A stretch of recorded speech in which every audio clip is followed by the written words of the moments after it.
wanted to answer a few questions that I've been getting asked regarding my phalloplasty and kind of where things ended up or what happens when it comes to skin grafts. So the two major actually skin grafts that if you don't know with RF phalloplasty would be one from the arm, which is what is used to create the phallus, and two, normally a skin graft taken from either leg to cover that skin graft, because this is basically taking the entirety of the skin, the veins, the tendons, and all the tissue that's on your arm. So there needs to be something to cover that, because if not, it would just be a large open wound. So I'm going to show you here what my leg looks like. For me personally, it was interesting to see, but I had 3 skin grafts taken, 1, 2, and 3, and then that was covered or used to cover my arm here. So with these skin grafts here, they are basically a very fine thin layer of skin that is taken from the leg to put on the arm. Now with this skin graft though, it's something that people ask now, what happens with this? Do I need another skin graft to cover that? And the answer for this is no. With a skin graft, I kind of explained it in a video on TikTok actually, is if you're riding your bike and you fell and then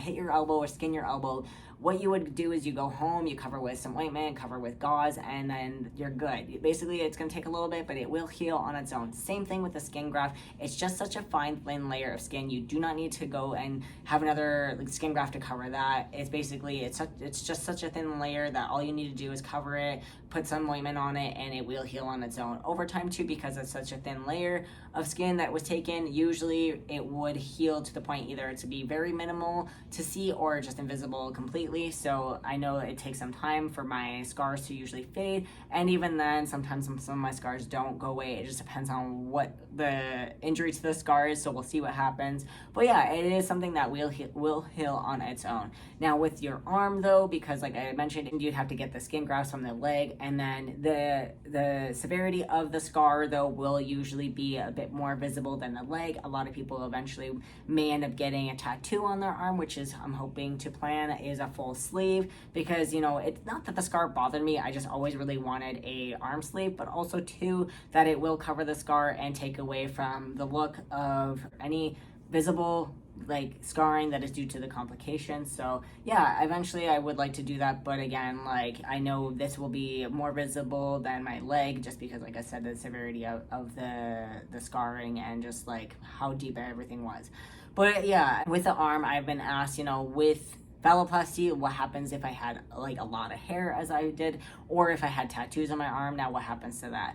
So with the hair, I personally went through laser and electrolysis, and usually with surgeon it is required on the back side here where they create their urethra. Now on the top side, it's a more of a personal decision, just because then if you end up getting this hair not removed, it would end up being just very hairy on the phallus. So I personally just chose to go through and get hair removal on all like sides of my arm instead of just on the back side where they took the urethra and created that from. So yeah, if you don't get hair removal, just keep that in mind. You may have a hairy phallus, if you don't mind that. And then, hey, I just personally did not want that, so I got hair removal. Now, also same goes for a tattoo though, is if you have a tattoo on your arm and you're using your arm as the donor site, then yes, that part of the tattoo would then be taken off and put onto the phallus, because they take the whole thickness of the skin as mentioned, and so therefore that tattoo is going to be removed. Now, some people and some surgeons offer other options like taking it from your leg, but again, if you have a leg tattoo, that tattoo is going to be then taken and put onto the phallus. So with me, I only have one small tattoo right here on the back, but that was not something that actually you can see on the phallus, because where the tattoo fell was actually then on the same area where they take and create the urethra, and that doesn't compromise anything. So any hair on the backside or any tattoos that you have on your arm, even if the tattoo is on the inside, doesn't compromise anything. The only thing that usually would be something specific to take off is the hair on the urethra area, and that's it.